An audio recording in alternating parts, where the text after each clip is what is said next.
Ok, buenos días. Sean todas y todos bienvenidos a este espacio, a este webinar. Estamos inaugurando esta modalidad de comunicación con todas las alumnas y los alumnos en este evento que titulamos Universidad sin Violencia. Esto en el marco de la conmemoración del Día Internacional de la Eliminación de la Violencia contra la Mujer.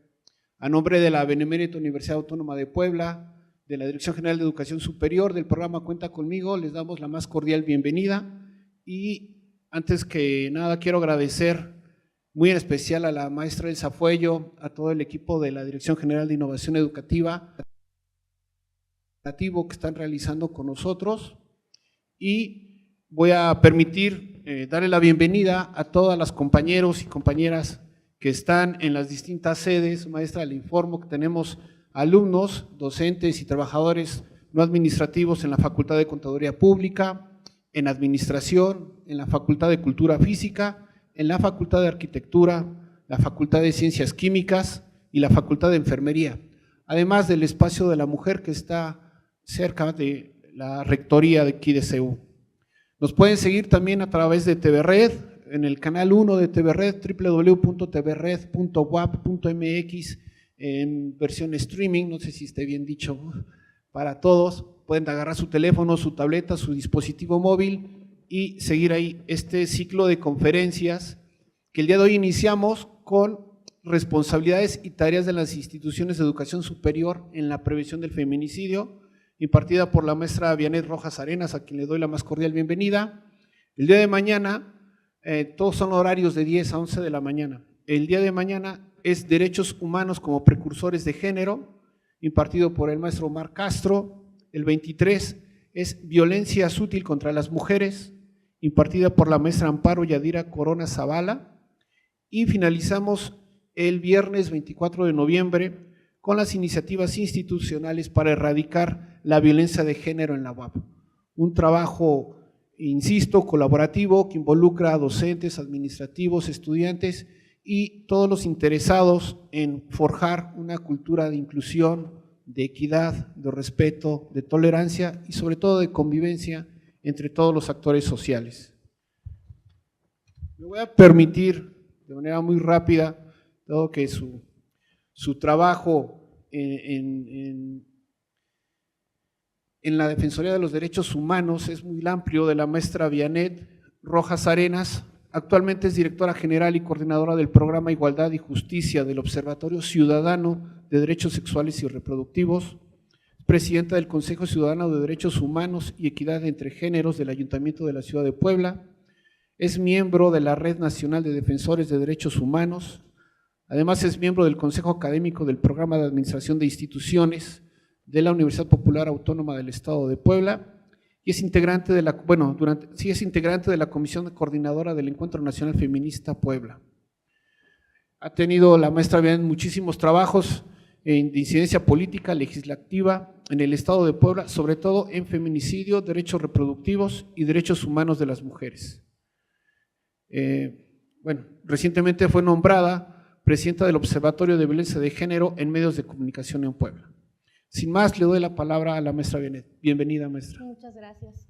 Y bueno, pues buenos días, muchas gracias. Estoy muy contenta de comenzar esta jornada en el marco del Día Internacional de Prevención de la Violencia contra las Mujeres y sobre todo muy contenta de poder inaugurar esta nueva modalidad de conferencias que me parece que puede tener un gran potencial para poder llegar a más personas y sobre todo a más alumnos y alumnas, que me parece que es importantísimo que estos temas se estén hablando y se estén replicando y lleguen a la población universitaria, a su gran mayoría, y creo que usando estas nuevas tecnologías se puede potenciar esto y podemos llegar a más y más alumnos y alumnas. Y bueno, hoy me toca hablar sobre un tema muy importante, algo del trabajo que yo he hecho desde 2013 aproximadamente, es la recopilación o el seguimiento hemerográfico de los casos de feminicidios en el estado de Puebla. ¿Por qué en 2013? En 2013 se hace esto porque es en 2013 que contamos con algo que no contábamos antes, que era el tipo penal feminicidio. Y eso ha sido un trabajo muy importante y en este sentido, pues es un tema que ha estado en la agenda pública y por supuesto ha estado en la agenda de la academia, que me parece muy importante. Y ahora pues yo les quiero presentar esto, que es pues las responsabilidades y las tareas que tienen la educación superior, las universidades, en la prevención del feminicidio. Y bueno, antes de empezar y poder entretejer o ver cuáles pueden ser estos retos, estas tareas, primero tendríamos que entender de qué estamos hablando, entender el fenómeno, y en este específicamente estamos hablando de feminicidio. Y hablamos mucho sobre algo, cuando se habla de feminicidio se habla de una convención, la Convención de Belén do Pará, que está en 1995, donde define la violencia contra las mujeres, que es la manifestación de las relaciones de poder históricamente desiguales entre mujeres y hombres. Si hablamos de feminicidio, tenemos que hablar de violencia, eso es muy importante. El feminicidio es la cumbre máxima a la que se llega cuando se ha pasado por una serie de violencias y es digamos, la punta del iceberg cuando hablamos de violencia. Y hay que hablar de dos formas, o más bien hay que verlo desde dos perspectivas el feminicidio. Uno, hay que verlo como una problemática social y también hay que verlo como el tipo penal, que ya estaremos viendo. Y primero quiero abocarme a la problemática social. Feminicidio es algo, o sea, no es un concepto, digamos, viejo, es algo nuevo que se está hablando desde las académicas feministas, y sobre todo viene de estas dos, que es Russell y Radford, que lo define en los años 90 más o menos, que es el crimen de odio contra las mujeres y es el conjunto de formas de violencia que en ocasiones concluye en asesinatos o incluso suicidios de mujeres. Esto lo amplía un poco más, ¿no? Cuando hablamos de la problemática social, hay autoras, hay investigadoras feministas que no solo hablan del asesinato violento contra las mujeres perpetrado por algunos hombres y también a veces mujeres, sino que también podemos hablar de suicidios de estas. También hay unas nuevas corrientes que están diciendo que también tiene que ver cuando, por ejemplo, en India, que es donde está pasando esto, las mujeres embarazadas, cuando se enteran del sexo del hijo, del producto esperado, se enteran que es una mujer y deciden, digamos, abortarlas. Entonces, también algunas autoras desde la academia se está hablando de esto como feminicidio. ¿Por qué menciono esto? Porque es muy importante entender la problemática del feminicidio. No solamente estamos hablando de un tipo penal que lo vamos a ver, que digamos es en qué aterriza a la hora de la política pública o a la hora de estas políticas que podríamos desde la universidad aplicar, desde la educación, pero hay que entenderlo como varios círculos concéntricos y el más amplio es entender el feminicidio como esta problemática social. Hay otras formas de definir el feminicidio, hablan de genocidio contra las mujeres, por ejemplo, en un estado de guerra, en general son las mujeres, son el cuerpo de las mujeres quienes más sufren, ¿no? Quienes son asesinadas, pero no solamente son asesinadas, vamos a ir viendo ahí cuáles son las especificidades del feminicidio, ¿no? ¿Esto por qué se da? Por las condiciones históricas, ¿no? Las condiciones históricas en las que hemos vivido las mujeres. El patriarcado, este sistema capitalista que hace que las mujeres vivamos, digamos, en desigualdad en comparación con los hombres. Y bueno, se dan en ciertas circunstancias, se dan en el silencio. Pareciera, por ejemplo, siempre me han dicho que pareciera que esto no pasaba, ¿no? Siempre que me hacen entrevistas hablando de feminicidios o alguna investigación, siempre me dicen, pero es que esto es nuevo, ¿no? Es que el feminicidio antes, no existía, ¿no? Tal vez es la pérdida de valores. Y creo que lo que está pasando más bien, o lo que pasaba antes, es que era silenciado e invisibilizado. No quería decir que no había asesinatos contra mujeres, ¿no? Les invito a que imaginemos en nuestra familia, antes las abuelas, a mí mi abuela me lo decía, ¿no? Me decía, mijita, los trapos sucios se lavan en casa, no hay que hablar de esto. Estamos hablando de valores, los valores están cambiando, por supuesto. Hay una pérdida de valores y yo diría qué bueno que hay una pérdida de valores, porque estamos hablando que los valores anteriores en las familias eran valores violentos, valores discriminatorios, valores de silencio, donde no se hablaba de estos temas. Entonces, ¿quién no tiene el tío o la tía, no el tío que sabemos que era el golpeador, por ejemplo? Y todo el mundo sabía, ya saben, ese silencio a voces y nadie decía nada, ¿no? Ahora se están cambiando los valores que estamos trabajando ahora las mujeres es ir contra este silencio, ir contra esta omisión, ir contra esta negligencia. Las mujeres ya no nos quedamos calladas. Este tema se ha vuelto un tema público, político. Las mujeres jóvenes estamos usando plataformas, como son este tipo de plataformas, los streaming, las redes sociales, el Twitter, etcétera, para denunciar. Entonces me parece que en este sentido es muy importante ver cómo también este fenómeno social del feminicidio y de la violencia en general ha ido cambiando, ¿no? ¿Por qué también se da el feminicidio? Por la misoginia, el machismo y porque somos educadas y educados, hombres y mujeres, ¿no? Somos educadas y educados en el machismo, en el patriarcado de forma violenta, ¿no? Lo vemos, por ejemplo, con el bullying, ¿no? Con la violencia ejercida, con el acoso, por ejemplo, ¿no? Y sobre todo, ¿por qué se da el feminicidio? Porque hay ausencia de cuestiones legales y políticas, de política pública, no solo en el gobierno, sino en todas las instituciones de las cuales forman el Estado. Y cuando hablo Estado, cuando voy a decir Estado, voy a decir gobierno, población, iglesia, los medios de comunicación, la familia, ¿no? De todas estas instituciones establecidas. A eso me refiero con Estado, y cuando hable de gobierno voy a hablar de todas estas instituciones, digamos, legales, los tres niveles de gobierno, ¿no? Ejecutivo, legislativo y judicial. En México, ¿cómo llegó este tema? No es una cosa, digamos, que salió por generación espontánea y ahora hablamos de feminicidio y es algo que estamos hablando, ¿no? Ha habido un recorrido de mujeres feministas que han puesto el punto en la I sobre este tema. Una de ellas es Marcela Lagarde. Marcela Lagarde es una de las feministas, o yo más bien diría la feminista que comienza a hablar de este tema, retomando lo de Russell con Femicide, ¿no? Y entonces Marcela Lagarde dice hay que retomar este concepto y hay que llevarlo a la política pública, hay que nombrarlo, hay que legislar sobre él.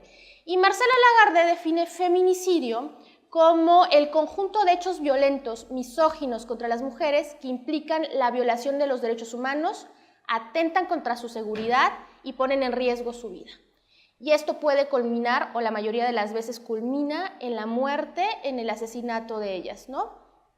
Y sobre todo conlleva, o esto se lleva porque hay impunidad antes y después del hecho violento. El problema es que cuando tenemos un feminicidio, eso nos quiere decir que antes hubo una serie de acciones, o más bien yo diría omisiones, de casi todas las instituciones a las que pertenecemos, todas las instituciones estatales, en la cual incluyo a la familia, a la universidad, ¿no? A la sociedad en general. Hubo omisiones que dejamos que sucediera este feminicidio. Para mí es muy importante puntualizar esto porque pareciera que el feminicidio es algo que está pasando allá y nos vamos a ir dando cuenta que no.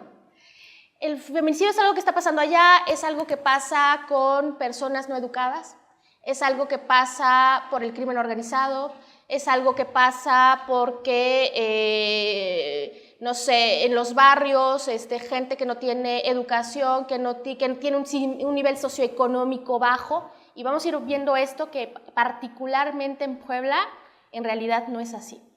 También Marcela Lagarde define el feminicidio como un crimen de Estado. Y esto lo hace por todas estas omisiones gubernamentales a la hora de no generar la política pública necesaria para evitar estos feminicidios. Y ella dice que se produce tanto en condiciones de guerra como de paz. Y yo aquí quisiera hacer un paréntesis porque creo que sí es muy importante tener en cuenta que en el Estado mexicano estamos en una condición de guerra. Estamos en una condición de guerra por el crimen organizado y hay una guerra particular contra las mujeres, hay una guerra particular contra el cuerpo de las mujeres. Y vamos a ir hablando un poquito más de eso. Y esto implica o digamos evidencia que hay una inexistencia del Estado de Derecho, para que vayamos pensando un poco más como en el Estado, en el gobierno mexicano, y nos muestra las fracturas donde esto hace que se reproduzcan la violencia y estos asesinatos contra las mujeres, y algo muy importante, no existe castigo. Y también hablamos de otro concepto importante, ahora que ya sabemos un poco más qué es lo que es el feminicidio. Si bien podemos reducir lo que es el asesinato violento contra mujeres, tenemos que ver que no solamente es el hecho violento, el asesinato como tal, ¿no? Que tiene que tener ciertas condiciones, sino son todas estas omisiones o todas estas cosas que no hemos visto y que no hemos hecho el Estado en general. Y hay otro concepto que me parece que es muy importante que empecemos a adentrarnos más, que es la violencia feminicida, ¿no? Y es esta forma extrema de violencia de género contra las mujeres, producto de la violación de sus derechos humanos en los ámbitos públicos y privados. Esto es muy importante.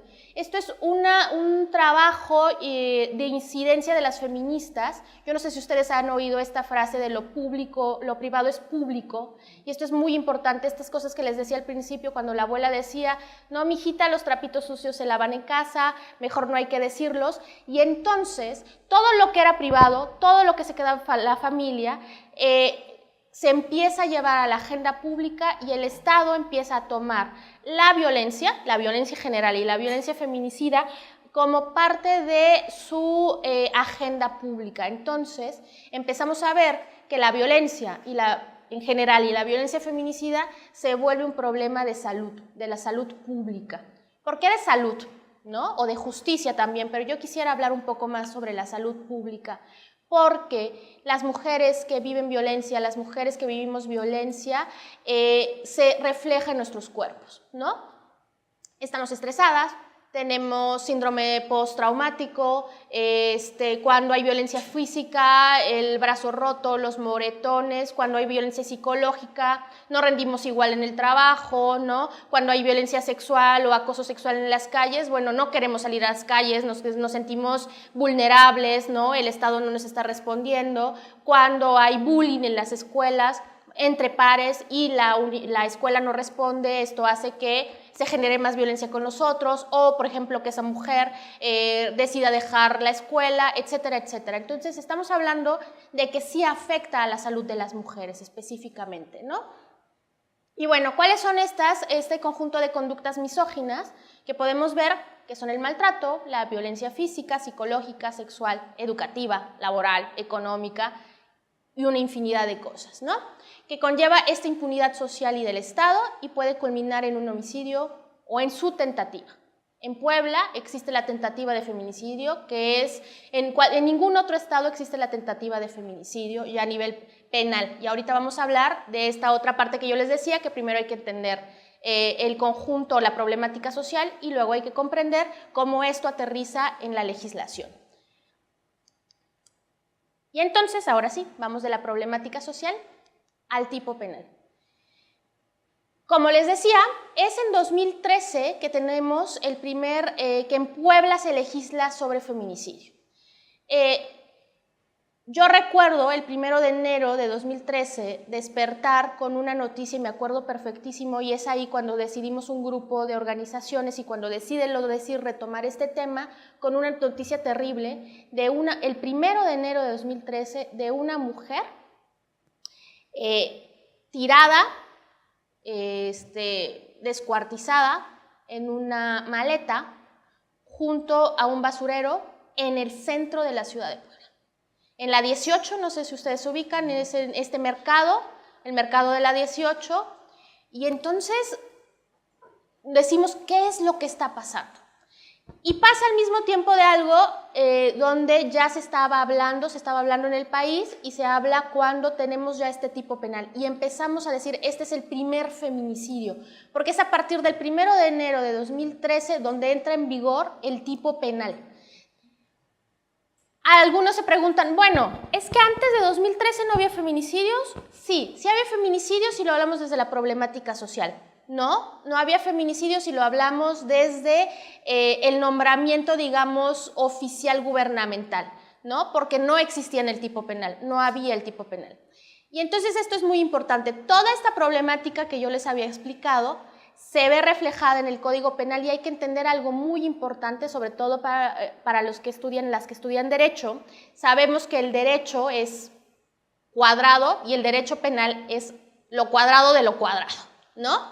Entonces, sí hay que ver las limitaciones que nos pone toda esta problemática social que va a quedar básicamente en un artículo y en 9 fracciones.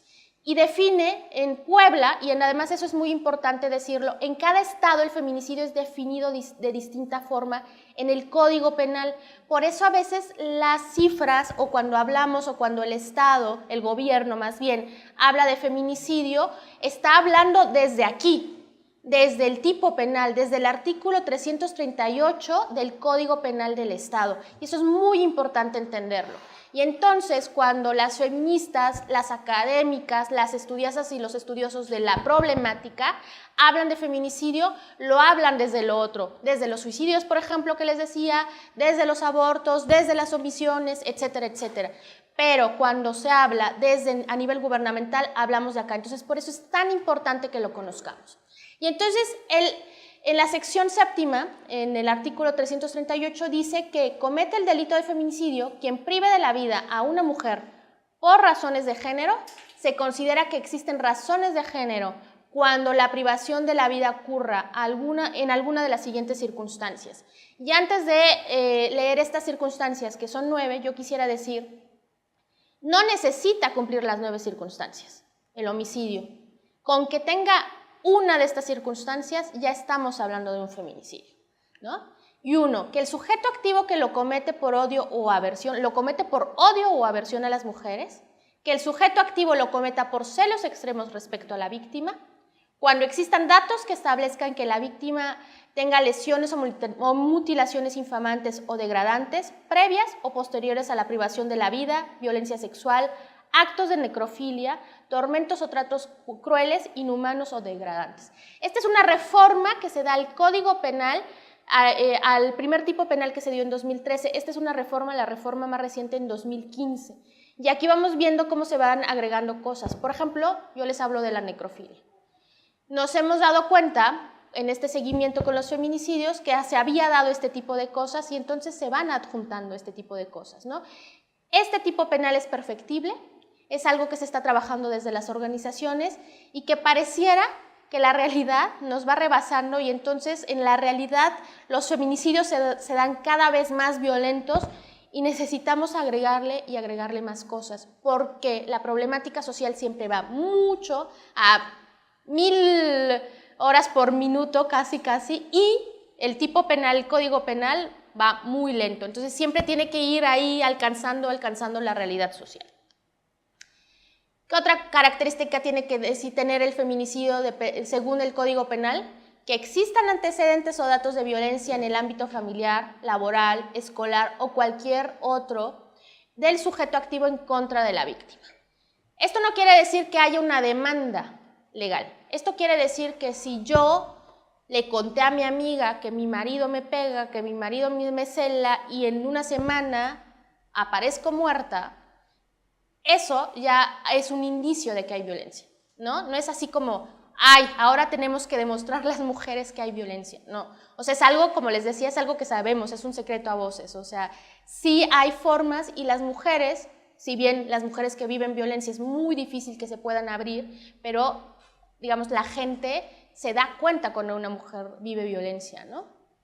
Otra de las características es que exista o se tengan datos de antecedentes de violencia en una relación de matrimonio, concubinato, amaciato, noviazgo entre el sujeto activo o la víctima. que empleando la perfidia aproveche la relación sentimental, afectiva o de confianza entre el activo y la víctima. Que existan datos que establezcan que hubo amenazas relacionadas con el hecho delictuoso, acoso o lesiones del sujeto activo en contra de la víctima. Por ejemplo, no solamente que hay una relación amorosa o hubiera una relación amorosa, también lo que ha pasado en los feminicidios que se están dando en este estado es que son acosadores, ¿no? Son gente que nunca fue su pareja sentimental, pero les acosa, presencialmente, cibernéticamente, ¿no? Que les está persiguiendo. Entonces esto también es importante, ¿no? Que la víctima haya sido incomunicada, cualquiera que sea el tiempo previo a la privación de la vida.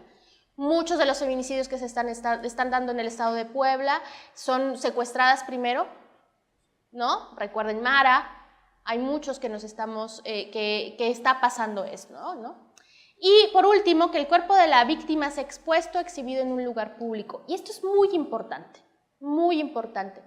El cuerpo de las mujeres se usa, y ven que recordemos en este contexto social que les estaba diciendo, el cuerpo se puede dar en contextos de guerra o de paz.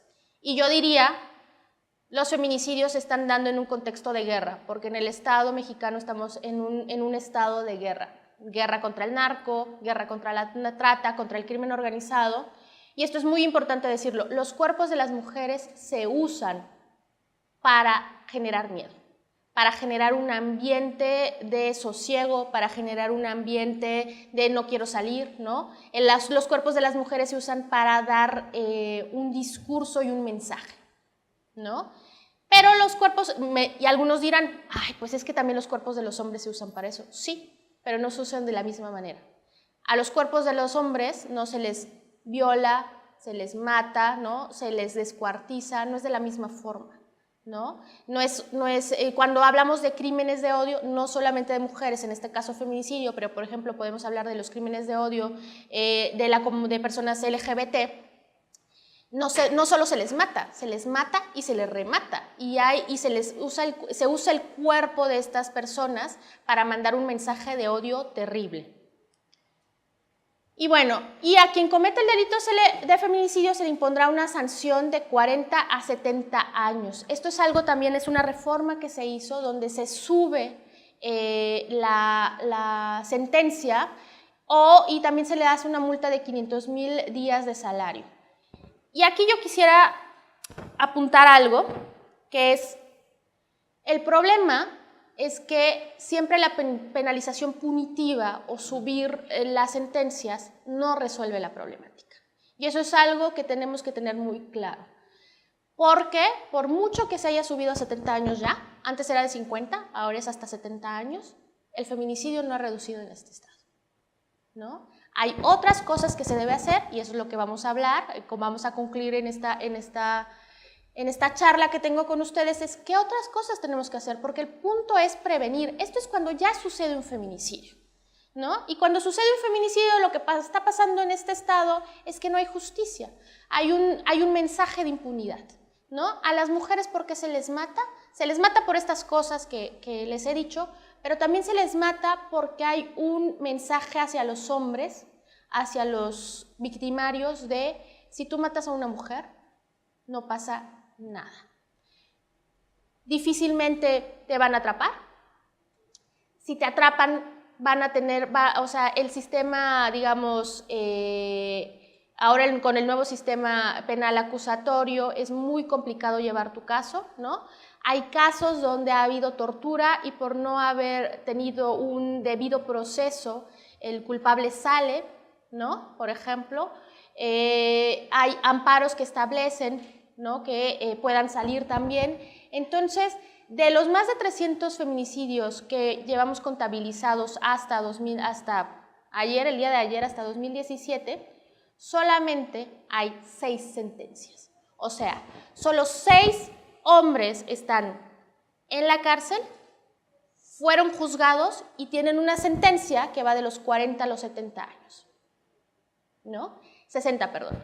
Entonces esto es muy importante porque Si bien, digamos, en las leyes, como siempre en este país, son muy buenas, a mí me parece que el tipo penal feminicidio es de los mejores en el país, pero el problema es que no se aplica, ¿no? Que no se aplica como se debe. Y una vez más regreso, lo que queremos es que no pasen más feminicidios.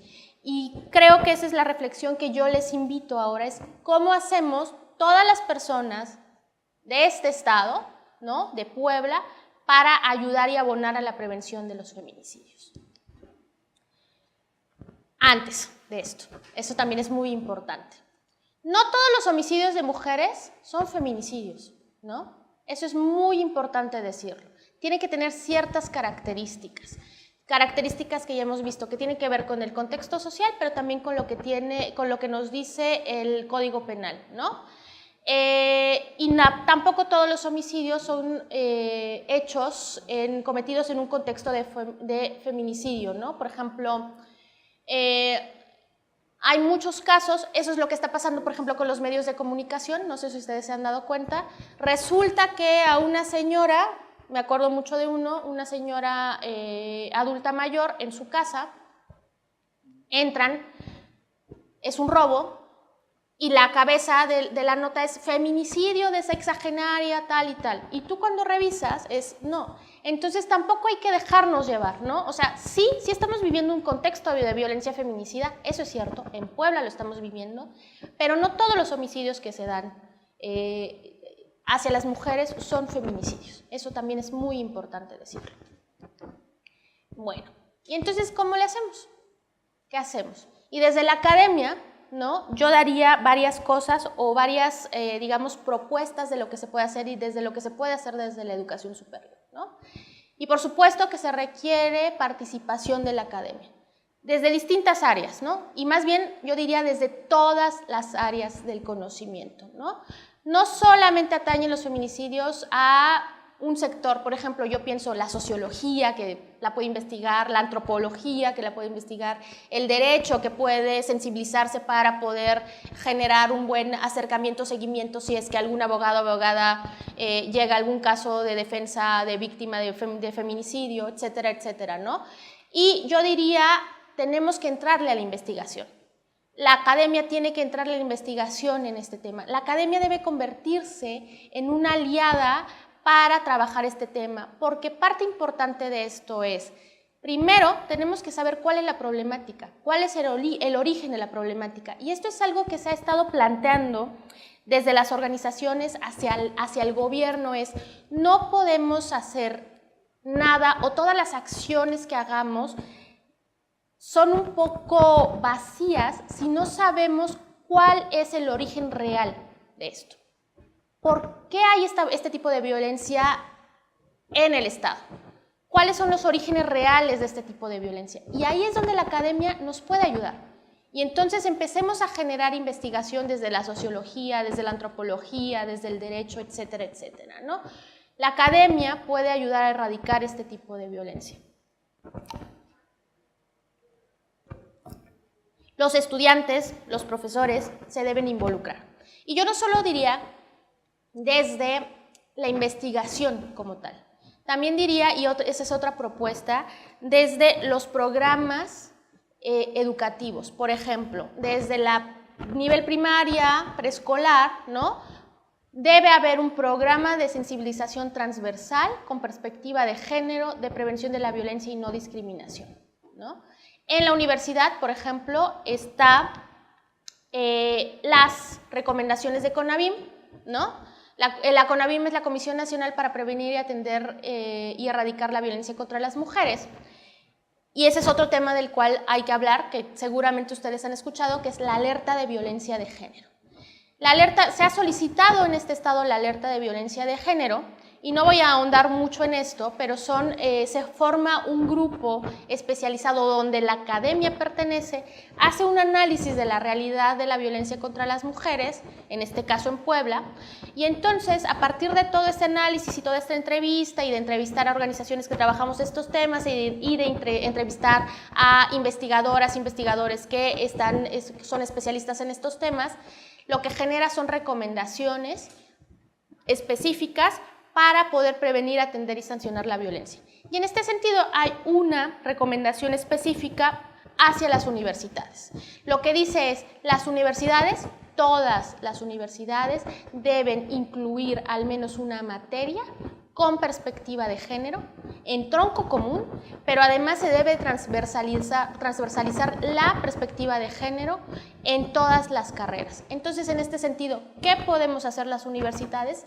Todos los profesores, todas las profesoras, todos los trabajadores y trabajadoras de las universidades debemos sensibilizarnos, deben importarnos estos temas y debemos atender. Como, por ejemplo, como yo desde la ciencia dura yo hablo de estos temas, ¿no?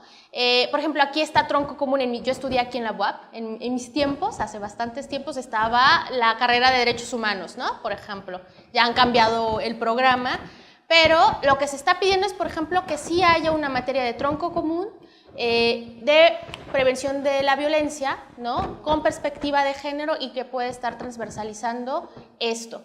Cómo yo, y yo ahí les invitaría a quienes son profesores y profesoras, cómo yo involucro o meto estos temas en mi día a día, en mi clase a clase, ¿no? Gracias. ¿Cómo vamos a trabajar esto? ¿No? ¿Cómo yo puedo meter lecturas sobre estos temas? ¿Cómo yo puedo hacer el análisis de estas notas que están saliendo todos los días? ¿Cómo yo empiezo a generar esto? Uno, informándome primero yo, como profesor y profesora, y luego esto, cómo yo lo transmito a mis alumnos y a mis alumnas.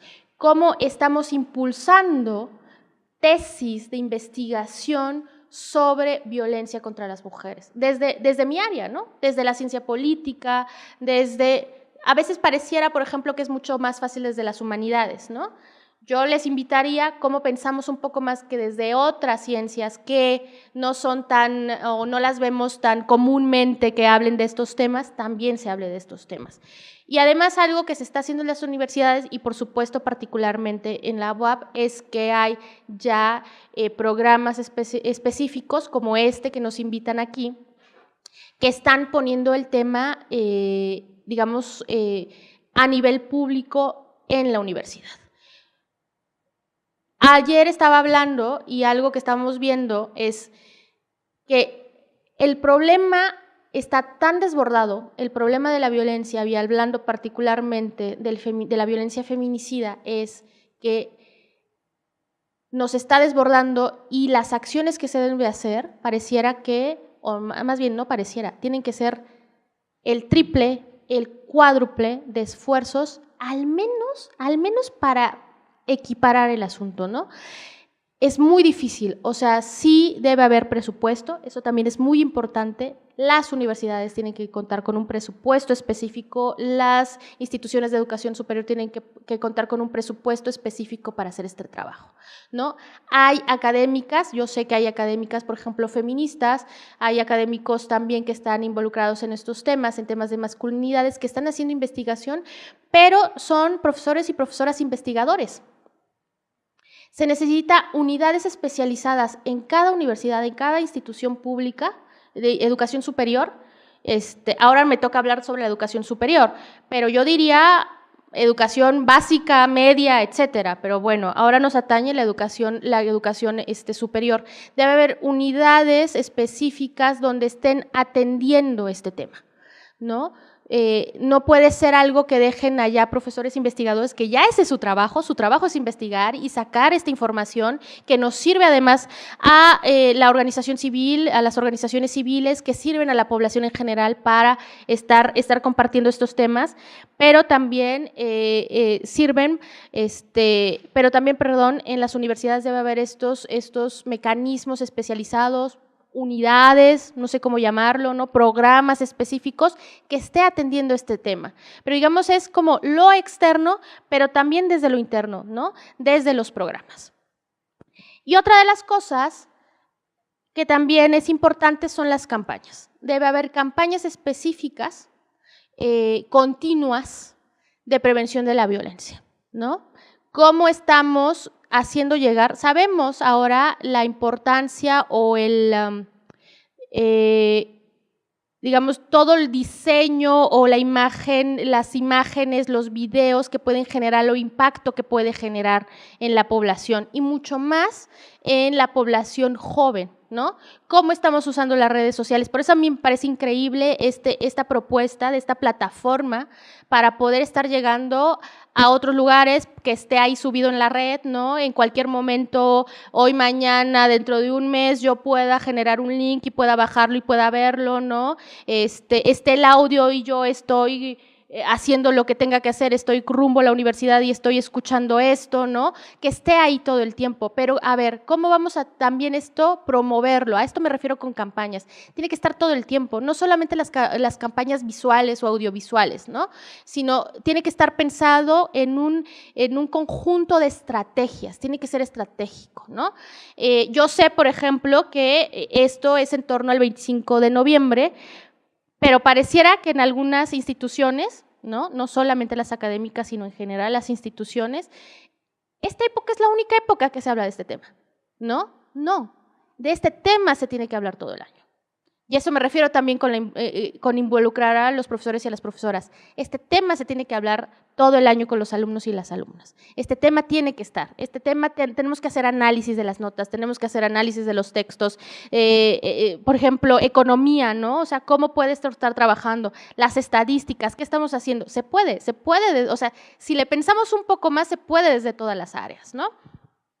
Otra de las cosas muy importantes dentro de las instituciones de educación superior es no solamente cómo hablamos al exterior sobre la violencia, o sea, cómo llegamos a los alumnos y a las alumnas, sino también cómo desde la planta laboral de las instituciones estamos trabajando este tema. Hay protocolos de atención de acoso, ¿no? De hostigamiento.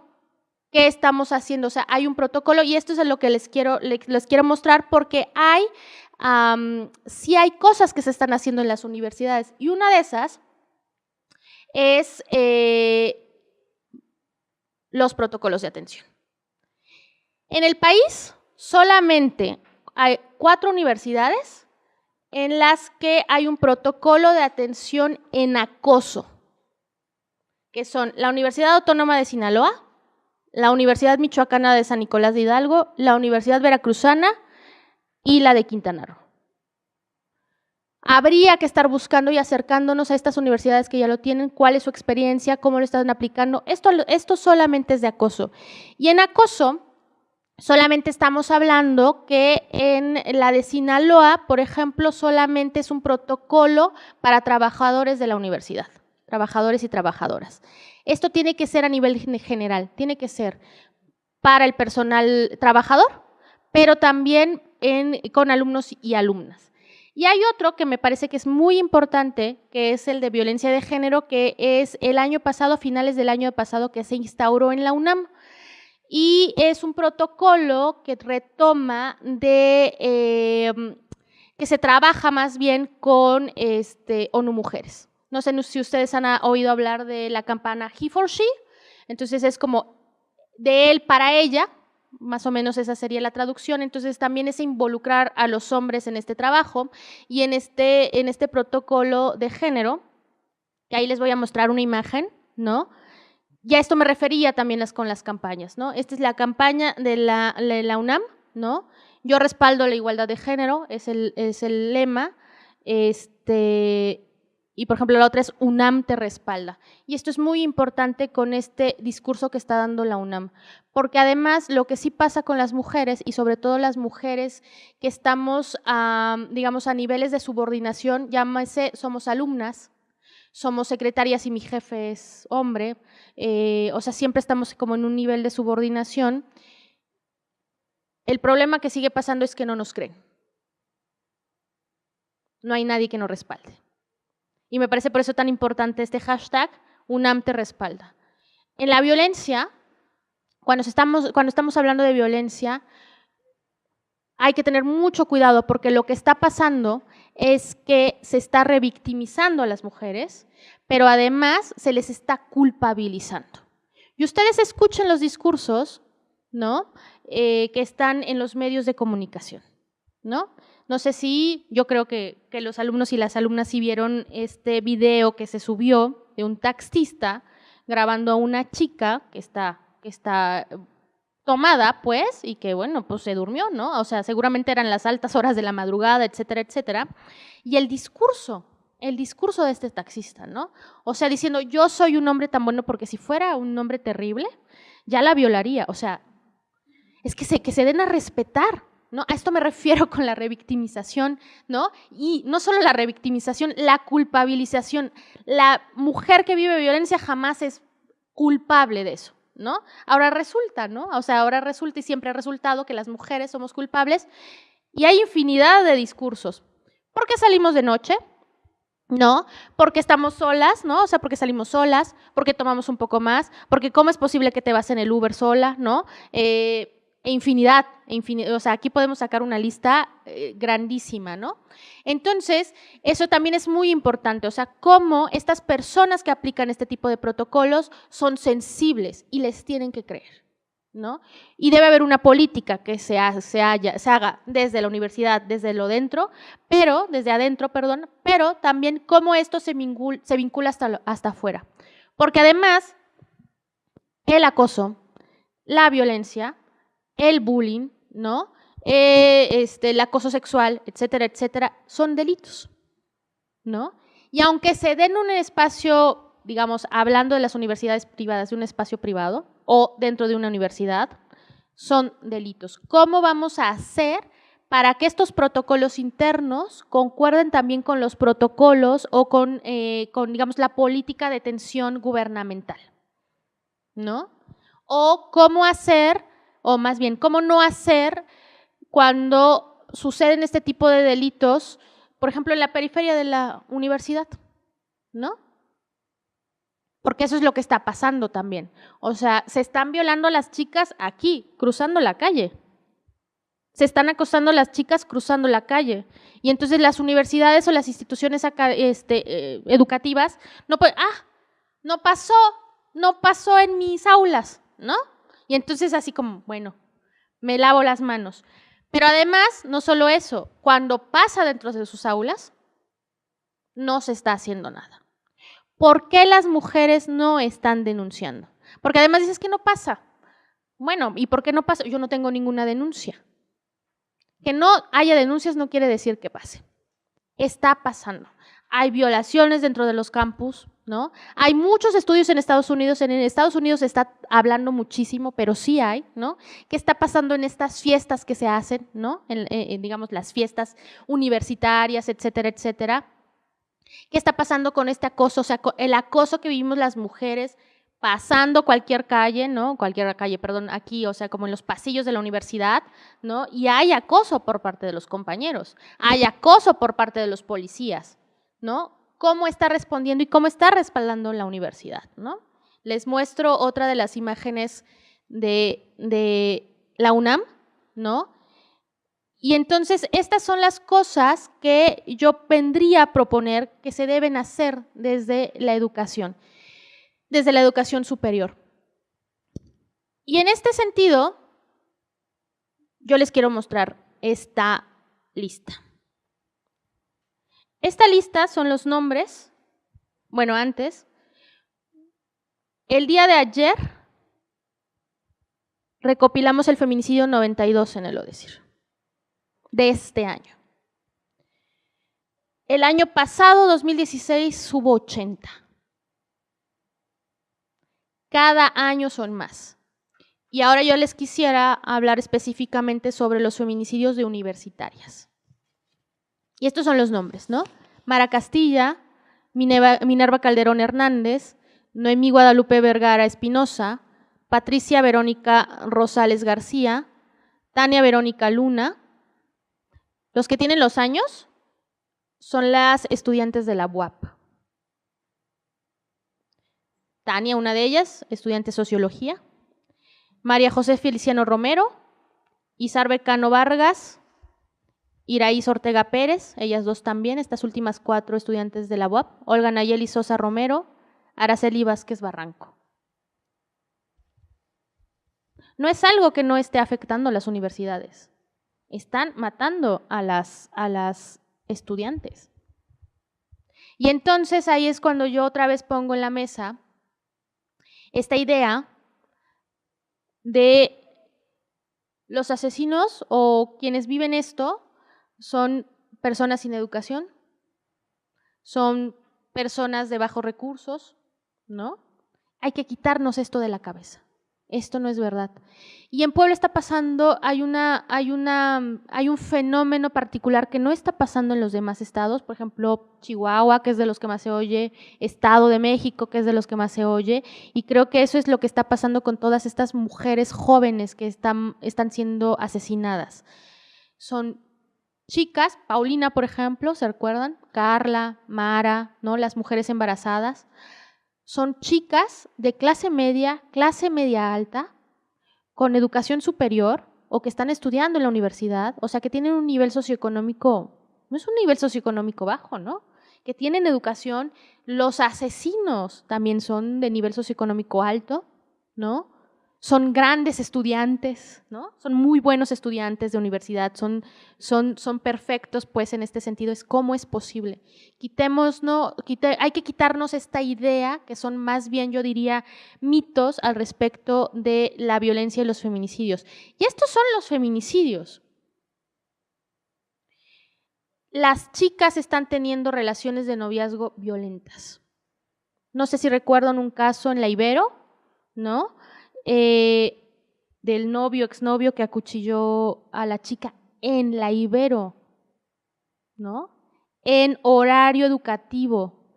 ¿Cómo vamos a responder a este tipo de cosas? Yo estoy viendo un acoso aquí en los pasillos, ¿cómo voy a responder? Yo estoy viendo una pelea y estoy viendo cómo el novio está violentando a la chica, ¿cómo vamos a responder? Las universidades, la educación superior tiene que generar protocolos para esto. ¿Cómo hacemos para sensibilizar a los policías? ¿No? Para mí eso es algo importante decirlo, porque son ellos, ¿no? Quienes son violentos, quienes acosan, ¿no? Quienes no responden, quienes se supone que tendrían que responder si pasa algún caso de violencia, robo, o sea, en general, violencia, pues no solamente violencia contra la mujer, ¿no? ¿Cómo vamos a hacer para que estas personas estén sensibilizadas y respondan de la mejor manera? Y creo que ya hay muchísimas preguntas, entonces… Sí, yo te agradezco mucho, Janet, la reflexión que nos haces y compartimos varias de tus conclusiones, ¿no? No es un asunto de culpabilidades, es un asunto de responsabilidades. Mientras más conocemos o nos enteramos de esta problemática, lo único claro es que queda mucho más por hacer. Nunca es poco y efectivamente es un problema de todos y a todos nos atañe. Cada quien tiene una trinchera en la cual tiene que hacer algo, porque aquí lo que no se vale es no hacer nada. Y bueno, bien dicho, ya nos están llegando las preguntas, sobre todo de la Facultad de Ciencias Químicas, están muy activos, pero también invitarles a la Facultad de Contaduría Pública, de Administración, de Cultura Física, de Enfermería y de Arquitectura, que utilicen la extensión 5533, estamos en vivo, pueden hacer sus preguntas por esta extensión o a través de la plataforma que manejan nuestros compañeros de la Dirección General de Innovación Educativa. Si no lo ubican, es el que tiene los audífonos y la computadora ahí en el salón. Acérquense para hacer las preguntas. Voy a tratar de desahogar algunas preguntas que nos han hecho llegar. Bueno, ya comentaste cuántos feminicidios ha habido en la universidad. Y aquí hay otra pregunta. ¿Cuál es el comportamiento que indica que hay estudiantes con características violentas? La pregunta del millón. Estamos acostumbrados a la violencia, ¿no? Nos educan de forma violenta, eso es importante decirlo. Entonces, no hay características específicas como tal, ¿no? Lo que tenemos que hacer más bien, y yo invitaría, es empezar a ahondar en el asunto,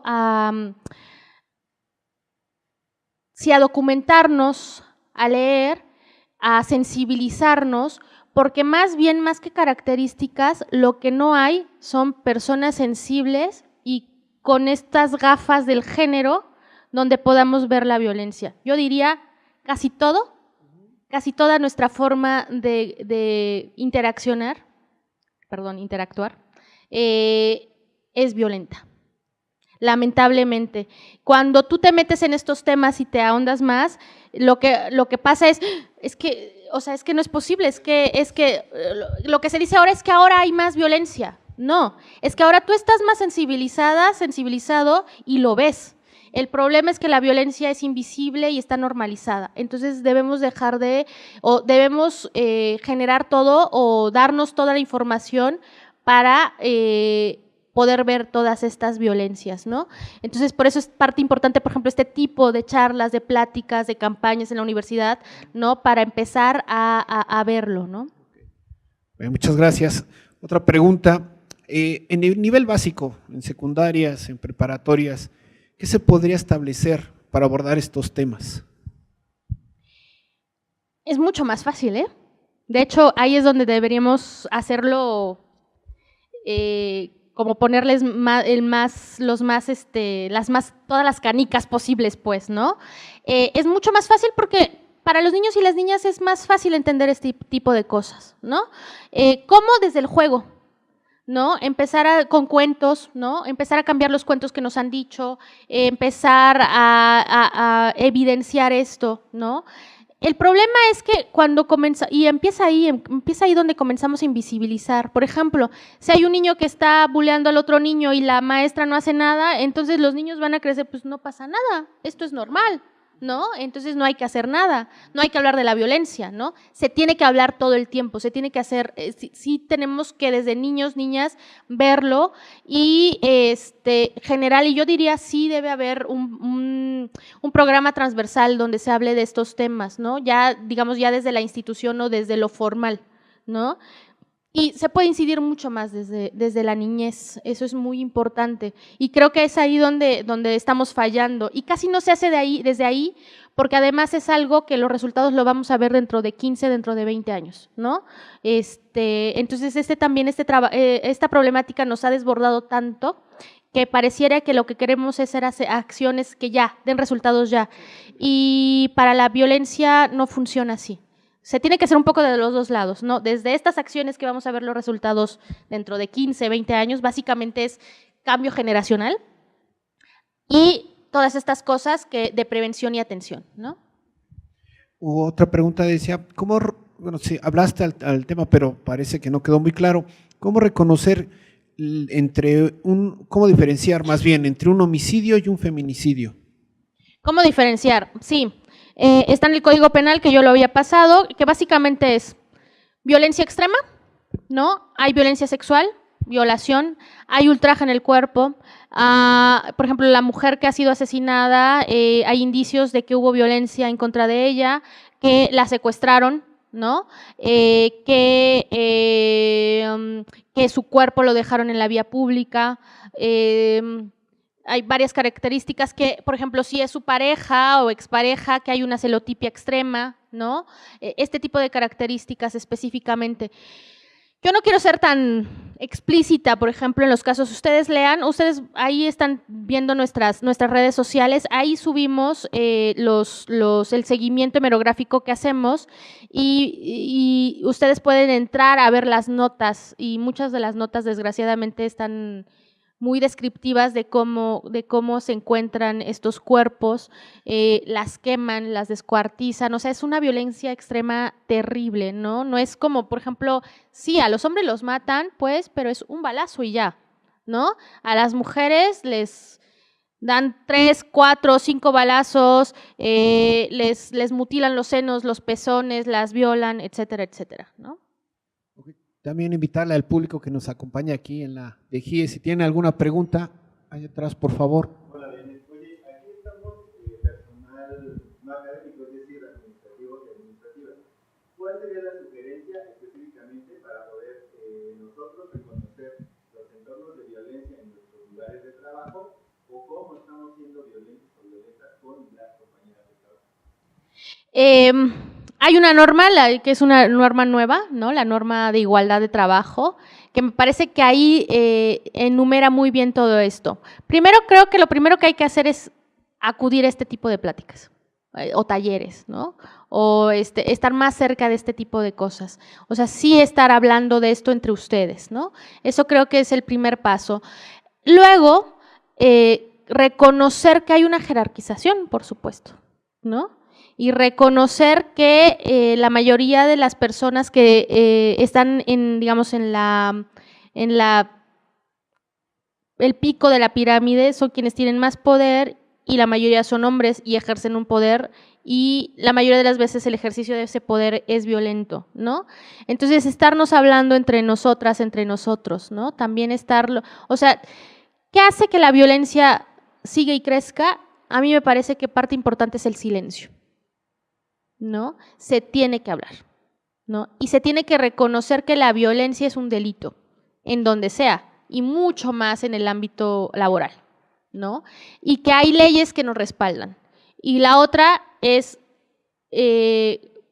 busquen estas leyes. O sea, está en la Ley General del Trabajo, está en la Ley General para prevenir, atender y sancionar la violencia contra las mujeres, está en la Ley de Igualdad entre Hombres y Mujeres, ¿no? Son estos mecanismos legales que ustedes pueden usar y ahí está como súper bien delimitado qué es violencia y qué es lo que no pueden permitir ustedes en su espacio de trabajo, ¿no? Sí, otra pregunta de la Facultad de Contaduría. Nos preguntan si un hombre puede llegar a ser feminista.